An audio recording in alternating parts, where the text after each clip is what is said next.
상수도의 구성에 대해 간단히 짚어보자면, 먼저 댐 등의 수원을 저수하고 수원에서 취수탑 등을 통해 취수를 하며 취수한 물을 정수장까지 운반하는 도수를 하고 정수장에서 소요의 수지를 확보하는 정수를 하게 되지. 그 후 정수장에서 수유지까지 물을 송수하고 그리고 배수지에서 물을 분배, 즉 배수를 하며 각 가정으로 물을 공급, 즉 급수를 하게 되지. 이렇게 저수된 수원을 급수하기까지의 경로를 상수도라고 해. 수원에서 취수를 하는 취수시설에는 취수문, 취수탑, 취수관이 있다는 것도 알아두자. 관수로의 파이프 이음의 종류에는 연약지반에서 누수 위험이 있고 주로 PVC 관이나 콘크리트 흉관에 적용하는 소켓 이음, 소켓 이음과 비슷하나 플랜지와 볼트가 있는 미케니컬 이음, 패킹부가 있으며 주로 소구경 관에 이용되는 타이튼 이음, 주로 펌프 주위 배관이나 밸브 인근의 배관에 적용되며 미케니컬 이음과 유사하지만 소켓이 없는 플랜지 이음이 있으니 참고해두자. 정수된 물을 저장하였다가 배수량의 시간적 변화를 조절하는 곳을 배수지라고 하는데, 이 배수지의 유효 용량은 계획 1일 최대 급수량의 8시간에서 12시간 분을 표준으로 하고 최소한 6시간 이상을 공급할 수 있어야 돼. 또한 배수지의 고수위와 저수위의 차이를 유효수심이라고 하는데, 유효수심은 3에서 6m가 표준이고 또 배수지는 50m 이상의 수두를 얻을 수 있어야 한다고 하니 통상 고지대에 꽤나 큰 규모로 구성을 해야 되겠지. 배수관의 배치 형식에 대해 좀 알아보자면, 그물처럼 구성하는 격자식 배치를 할 수도 있고 나뭇가지처럼 배치하는 수지상식으로 배치를 할 수도 있어. 주요 정수 과정은 응집, 침전, 여과, 소독으로 이루어져 있어. 응집은 응집제라는 약품을 첨가해서 미세점토, 유기물, 세균, 콜로이드 등 자체적으로는 침전이 되지 않는 상태의 물질을 응집시키는 과정인데, 침전할 수 있도록 응집된 덩어리를 플록이라고 하니 참고해두자. 또 침전은 응집에 의해 물보다 비중이 커진 입자를 중력에 의해 침강시키는 과정인데, 여기서 참고로 고속 응집 침전지라는 설비에 대해 알아보자면, 응집, 침전, 상등수 분리의 과정을 한 개의 수조 내에서 처리하는 설비로 소요 면적과 건설비가 기존의 설비보다 적게 소요된다고 하며 주로 공업용수 처리에 사용되는 장비라고 해. 다음으로 여과는 가공질의 여과층에 침전을 이미 거친 현타객을 유입시켜서 침전으로 제거되지 않는 미립자를 제거하는 과정이야. 이 여과는 여과의 속도에 따라 완속 여과, 급속 여과로 나뉘는데, 완속 여과는 생물학적 분해나 산화 반응을 활용하여 4에서 5m/d의 속도로 여과시키는 방법으로, 급속 여과는 약품으로 빠르게 침전을 시킴과 동시에 120에서 150m/d의 속도로 여과하는 방법인데, 소독이란 수중에 세균이나 바이러스, 원생 동물 등의 미생물을 살균하는 것으로 주로 염소, 오존, 자외선, 과산화수소, 요오드를 사용하여 살균을 하는 과정이지. 하수도 계통의 구성을 좀 소개하자면, 오수나 우수를 배출하는 가정이나 사업장에 있는 오수바지, 빗물바지를 배수설비라고 하고, 오수관, 오수매놀, 우수매놀, 우수관을 하수관거라고 하며, 하수처리시설과 슬러지 처리시설을 하수처리장이라고 하지. 하수의 배제 방식에는 오수관과 빗물관을 분리하는 분류식과 빗물과 오수를 하나의 관으로 운반하는 함유식이 있는데, 하수관거의 배치 방식에는 직각식, 차집식, 선형식, 방사식, 집중식이 있는데, 직각식 배치는 유량이 풍부할 때 주로 적용하고, 차집식 배치는 차집관로를 설치해서 모아서 방류하는 타입이고, 선형식은 경사에 따라 한 방향으로 배수하는 형식인데, 방사식은 지역이 광대할 경우 적용되는 방식으로 중앙에서 다수의 배수구역으로 나누어 배수하는 방식이고, 반대로 집중식은 방사식의 반대 개념으로 사방에서 한 개의 배수시설로 집중되는 하수관거 배치 방식임을, 하수관거의 관경을 계획하려면 계획 하수량이 명확해야 되겠지. 지난 시간에 배운 분류식과 함유식 하수도 계획 시 관거별 계획 하수량은 다음의 표에서처럼, 분류식에서의 오수관거는 계획 시간 최대 오수량을, 우수관거의 경우 계획 오수량에 따라 계획 하수량을 정하고, 함유식에서는 그 두 가지를 더한 하수량을 계획 하수량으로 산정해. 또 만약 하수관거가 차집식 배치 형태라 차집관이 있을 경우에는 분류식에서는 계획 시간 최대 오수량의 3배 이상을, 함유식에서는 우천시 계획 오수량을 계산하여 반영해야 함을 기억해두자. 오수관거의 유속은 0.6m/s에서 3.0m/s로 0.8m/s에서 3.0m/s인 우수관거보다 통상 유속이 느리며, 오수관거, 우수관거 통틀어 이상적인 유속은 1.0m/s에서 1.8m/s. 강성관거의 경우 집안 조건에 따라 모래, 쇠석, 콘크리트 등으로 균일한 지지력을 얻을 수 있도록 관거 기초공을 실시하고, 집안이 양호한 경우에는 기초를 생략할 수 있는 반면, 연성관거의 경우 관이 연하기 때문에 자유받침에 모래 기초를 원칙으로 하고, 극히 연약한 집안에서 부등치마가 우려되는 경우에는 말뚝 기초를 실시하는 경우도 있다는 것을 기억해보자. 수면 접합은 수리 계산을 통해 도출한 관의 계획 수위를 일치시키는 방법으로 수리학적으로는 가장 유리한 방법이고, 관정 접합은 관거의 상단부를 일치시키는 방법으로 수면 접합보다는 아니지만 정류를 얻을 수 있고, 지세가 급해서 수위차가 많이 나는 지역에 적합하나 평지에서는 관거의 매설 깊이가 깊어져서 토공비가 증가한다는 단점이 있는 방법이야. 관 중심 접합이란 관거의 시설의 중심을 합치시키는 방법으로 수면 접합과 관정 접합의 중간적인 방법이라고 할 수 있고, 수면 접합과 달리 계획 하수량에 대응하는 수위를 산출할 필요가 없는 방법이며, 관저 접합은 광거 내면의 하부를 일치시키는 방법으로 평지에서 굴착 깊이를 줄일 수 있어 토공량과 이에 따른 공사 비용을 줄일 수 있으나 수리학적으로는 가장 불리한 방법이라고 해. 또 계단 접합이나 단차 접합은 지세가 아주 급한 경우에 토공량 감소를 목적으로 하여 적용되는 접합 방법인데, 계단 접합의 경우 한 단당 0.3m 이내에 단차를 두어야 하고, 맨홀 지점에서 단차를 두는 단차 접합의 경우 맨홀 한 개당 1.5m 이내에 단차를 두는 것이 통상이니 기억해두자. 하수광거의 관정 부식이란 하수 내 유기물과 단백질, 황화합물이 혐기성 분해되어 발생하는 황산이 콘크리트의 철, 칼슘과 반응하여 생성되는 황산염에 의해 콘크리트관에 부식이 일어나는 현상인데, 관정 부식 방지 대책으로는 하수의 유속을 증가시키므로 용존 산소 농도를 증가시키므로 염소를 투입하여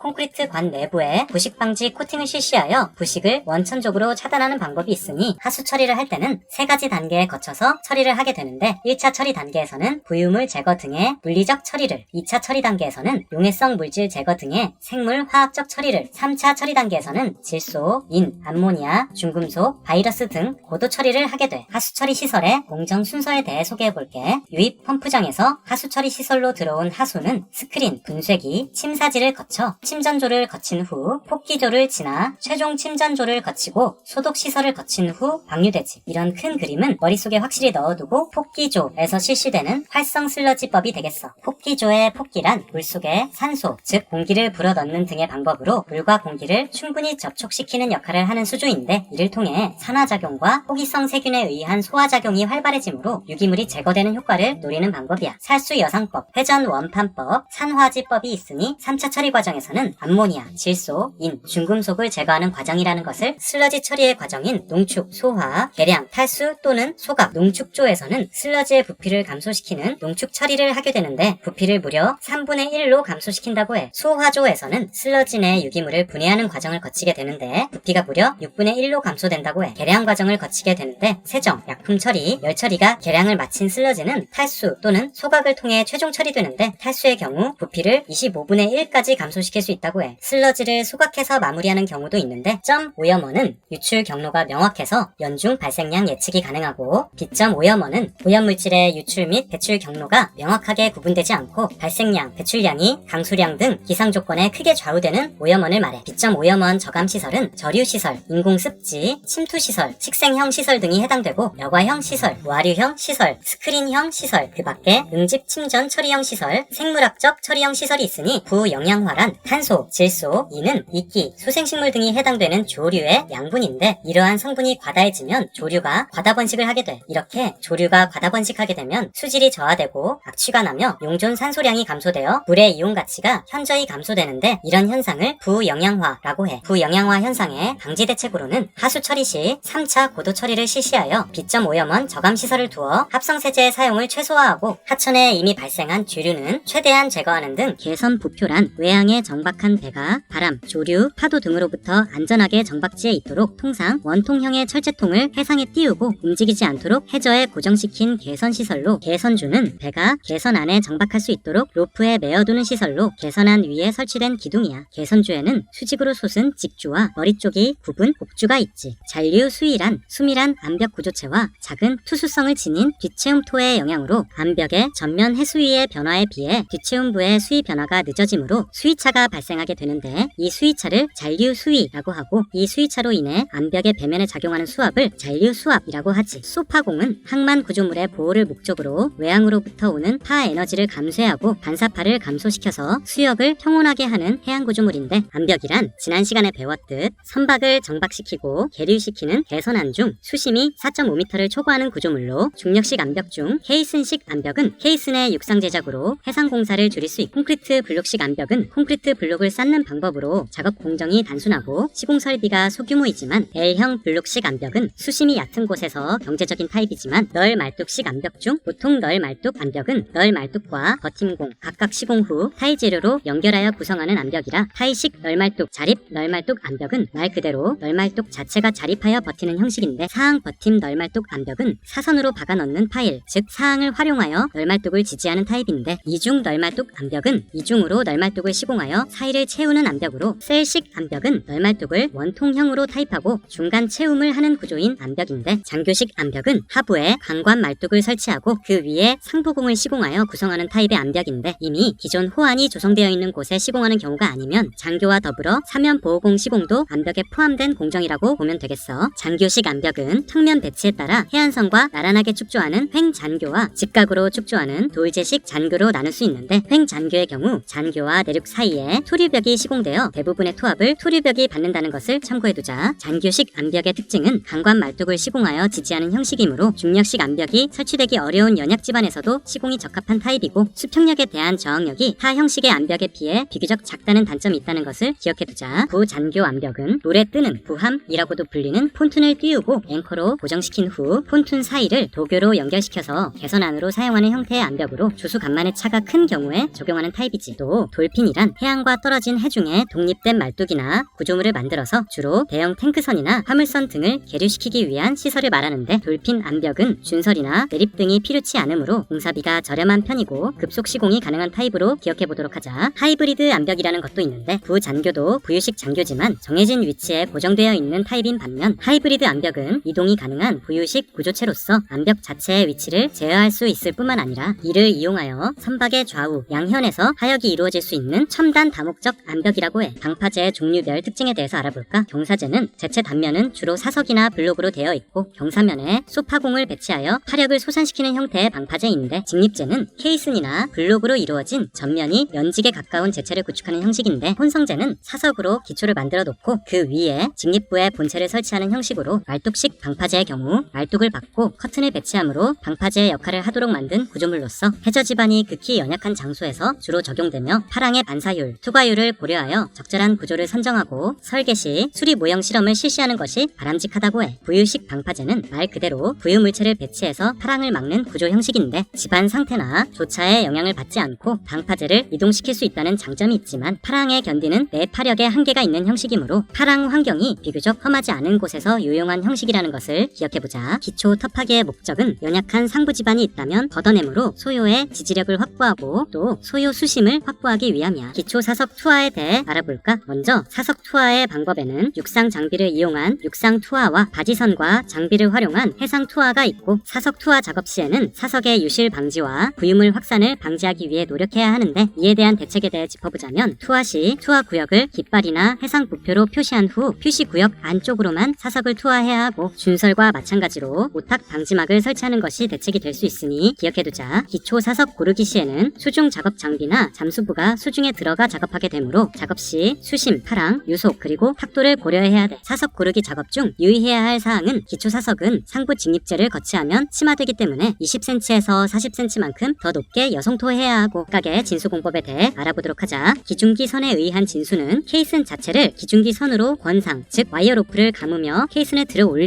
올린 상태에서 예인선에 실어서 현장까지 운반하는 방법이야. 건선거에 의한 진수에 대해서 알아볼까? 건선거, 드라이독이란 선박을 제작하거나 수리할 때 배를 넣을 수 있도록 만든 구축물로 땅을 파서 작업장을 만들고 입구에 문을 만든 후 물을 배출함으로 물이 없는 작업 공간을 만들 수 있는 구조물이지. 부선거에 의한 진수에서 부선거란 폰튼을 이용해 물 위에 뜨는 선거를 말하는데, 싱크로 리프트는 이렇게 생긴 구조물인데, 싱크로 리프트의 레일 위에 있는 대차에서 케이슨을 제작하게 되고, 제작이 완료되면 대차를 끌어서 플랫폼까지 운반한 후 플랫폼에서 케이슨을 수중에 진수시키는 형식이야. 경사로에 의한 진수는 케이슨을 이동시키는 경사로를 조성하여 케이슨을 진수시키는 방법인데, 사상 진수는 사질 지반의 예정 준설 계획지 위에서 케이슨을 제작한 후에 케이슨 제작이 완성되면 펌프 준설선으로 준설하여 케이슨을 그 자리에서 진수시키는 방법이야. 가체절 방식에 의한 진수는 가물막이로 잠시 물을 막아 공간을 만든 후 그 공간에서 케이슨을 제작하고 이후에 가체절을 제거함으로 진수를 시키는 방법인데, 케이슨식 암벽의 시공 순서에 대해 설명을 해보자면, 기초 처리와 케이슨 제작, 진수, 운반 및 거치, 속채움, 뒷채움, 상부공의 순서로 이루어지니 기억해보자. 기초 처리 단계에서는 기초 터파기를 실시하고 기초 사석을 투하한 후 기초 사석 고르기를 실시해야 하는데, 케이슨 제작은 기초 처리 작업과 같은 시기에 동시에 진행할 수 있는 공정인데, 육상에서 공사 부지를 확보하고 기초 바닥을 고른 후 케이슨 콘크리트 제작 작업을 하면 되는데, 진수를 해야 하는데 케이슨 운반 및 거치를 해야 하는데, 케이슨을 운반하는 방법에는 운반선에 의해 직접 운반하는 방법과 예인선을 이용하여 간접 운반하는 방법이 있겠어. 케이슨을 거치할 때에는 3일간 연속하여 파고가 0.5m 이하가 되는 시기에 맞춰 거치를 해야 하는데 케이스는 속체움을 실시해야 하는데 전도 방지를 위해 거치 즉시 속체움을 실시하는 것이 원칙이고 주로 모래나 자갈, 콘크리트 등으로 속체움을 하게 되지. 속체움 뒤에는 즉시 사석으로 뒷체움을 해야 하는데 상부공은 팬더, 개선주, 가드레일 등을 시공하여 마무리하게 되니 준설 토량 산출 시에는 계획 수심을 유지하기 위한 추가 굴착, 즉 여구를 고려해서 준설 토량에 포함시켜야 하며 또 준설 위치 측량 시 오차와 예측을 할 수 없는 사면 붕괴 그리고 준설선의 종류 등 준설 여건에 따른 오차를 감안해서 계획 항로 폭에 여유폭을 두어 이 또한 준설 토량에 포함시켜야 하지. 또 쇠암선으로 해저에 암을 파쇄한 후에 계획 수심까지 준설하기 위해서는 계획 수심보다 더 깊고 더 폭이 넓도록 여유 있게 파쇄되어야 하는데 이를 여쇄라고 하며 이 여쇄 또한 준설 토량에 포함시켜야 해. 내립 호환이란 내립을 행하기 전에 수역에 건조되는 구조물로서 파랑과 토압에 대해 저항력을 발휘해야 하고 토사와 오수의 유출을 막는 역할을 해야 해서 강널 말뚝이나 케이슨 등 콘크리트 구조물이 사용되지. 집수정은 펌프 준설선으로 준설 시 호환 내부에 송토된 준설토의 침강 속도를 고려해서 흙을 남기고 물을 배출시키는 구조물인데 집수정의 높이는 준설 계획고보다 높게 해야 하고 여수토 끝단부와 충분한 거리를 두어 외해의 영향을 직접 받지 않은 위치에 두어야 해. 여수토란 집수정에서 준설토가 안정되고 남는 물, 즉 여수가 내립구역 외부로 유출되는 유출구인데 이 여수토에서 배출되는 여수는 당연히 해역이나 호소의 배출 기준에 맞는 pH, SS, COD 수치여야 하므로 적합 여부를 검토할 필요가 있고 혹시 기준에 부합하지 않을 시에는 응집 침전 처리 공법 등 여수 처리 공법을 적용할 필요가 있겠어. 매립 토량 계산 방법에 대해 알아보자면 다음의 시기 일반적으로 펌프식 준설선으로 준설하는 경우 적용하는 유보율에 근거한 준설 물량 산정식인데 여기서 유보율이란 펌프 준설선으로 준설을 하는 경우 배사관을 통해 매립지의 준설토가 운반 및 공급되는데 이때 토사가 부유되어 계획된 매립지 외부로 유출되는 것을 유실이라고 하고 계획된 구역 내에 쌓이는 것을 유보량이라고 해. 이때 전체 준설 물량에 대한 유보량의 백분율을 유보율이라고 하지. 다시 식으로 돌아와서 V를 우리가 구하고자 하는 매립 시공 토량이라고 한다면 V0는 도면에서 구할 수 있는 매립 전체 토량으로서 더 돕기 물량이 포함된 양이고 T는 아까 설명한 펌프 준설선으로 준설하는 경우에 평균 유보율을 말해. 평균 유보율은 무조건 100% 이하일 테니 유실된 토사가 반영된 실제 준설을 해야 하는 매립 시공 토량을 구할 수 있겠지. 그래브 준설선은 그래브 버킷을 물속에 낙하시켜서 토사를 끌어올리는 준설선인데 토사의 질이 고르지 않거나 수심의 변화가 많은 경우에도 적정하고 이 준설선에는 토사를 저장하는 선창이 있다는 것도 특징이겠어. 버킷 준설선에 대해 알아볼까? 레일을 따라 끝없이 돌아가는 버킷을 이용해서 준설하는 준설선으로 일반적인 토사의 용량이 많은 곳에 적용이 되지. 자항식 펌프 준설선은 호퍼 준설선, 드래그 석션 선이라고도 불리는데 펌프를 작동시켜 흡입관을 통해 토사를 물과 함께 빨아 올린 뒤 배송관을 이용하여 육상으로 보내는 준설 장비지. 비항식 펌프 준설선은 스스로 추진하지 못하는 펌프 준설선으로 디퍼 준설선은 대형 파워셔블과 비슷한 국자 모양의 디퍼로 토사를 끌어올리는 타입으로 단단한 암반을 준설하기에 적합한 장비야. 쇠암선은 단단한 암을 파쇄하기 위한 니들이라고 하는 쇠암 장치를 낙하시켜서 타격식으로 암반을 굴착하는 준설선이야. 먼저 토질 조건은 다음의 표와 같이 토질의 상태에 따라 사용되는 준설선이 상이한데 연질의 토사량이 많으면 버킷 준설선이나 펌프선이 적합하고 암반 집안의 경우 디퍼선이나 쇠암선이 적합하다는 것을 참고할 수 있겠지. 준설 심도는 선박의 규모 및 서해안의 조수 간만의 차이를 고려해서 적합한 작업 심도를 가진 준설선을 선정해야 하는데 주요 준설선의 준설 심도는 다음의 표와 같고 굳이 순위를 부여하자면 그래브 준설선의 준설 가능 심도가 가장 깊고 디퍼 준설선의 심도가 얕다고 하니 참고해두자. 사토, 즉 투기 방법에 따른 고려사항은 준설토를 매립에 사용하는 것이 아닌 외해에 투기하는 경우에는 거의 모든 형식의 준설선이 적합하지만 준설된 흙을 운반 시에는 준선 효율을 생각했을 때 준설 후 자항식 투운선이나 예인선이 끌어주는 비항식 투운선을 통해 운반하는 것이 일반적이고 준설토를 매립에 이용할 시에는 펌프 준설선이 활용되는데 준설선과 연결된 송토관을 이용해 직접 송토를 하거나 중계 펌프선이나 중계 펌프를 두어 매립지로 준설토를 송토하는 것이 일반적이니 표를 참고해보자. 다음으로 준설 능력은 표로 정리해보았으니 표를 참고해보자. 버킷 준설선의 준설 능력이 압도적으로 크고 쇠암선이나 그래브 준설선이 준설 능력이 떨어진다는 것을 알 수 있겠지. 준설량을 적지 못하더라도 대략의 준설 능력이나 단가에 대한 감은 익혀두고 넘어가보자. 준설선의 선단 구성에 대해 알아보자면 비항식 펌프 준설선을 운용 시에는 준설선 본체와 준설선을 예인할 수 있는 예인선, 준설선 앵커의 설치와 철수 작업을 수행하는 양묘선, 준설선 작업자나 장비를 수송하는 역할을 하는 연락선이 한 선단이 되어 작업을 하게 되고 비항식 그래브, 버킷, 디퍼선의 경우에는 준설선 본체와 예인선 그리고 준설한 흙을 옮겨주는 토운선, 양묘선 그리고 연락선이 필요하겠어. 참고로 자항식 준설선의 경우 예비용의 의미가 아니라면 예인선이 불필요하고 방금 설명한 선단에 추가로 추가로 준설 작업 중 측량을 담당하는 측량선이 구성될 수도 있다는 것을 기억해두자. 그럼 오늘은 이만 끝!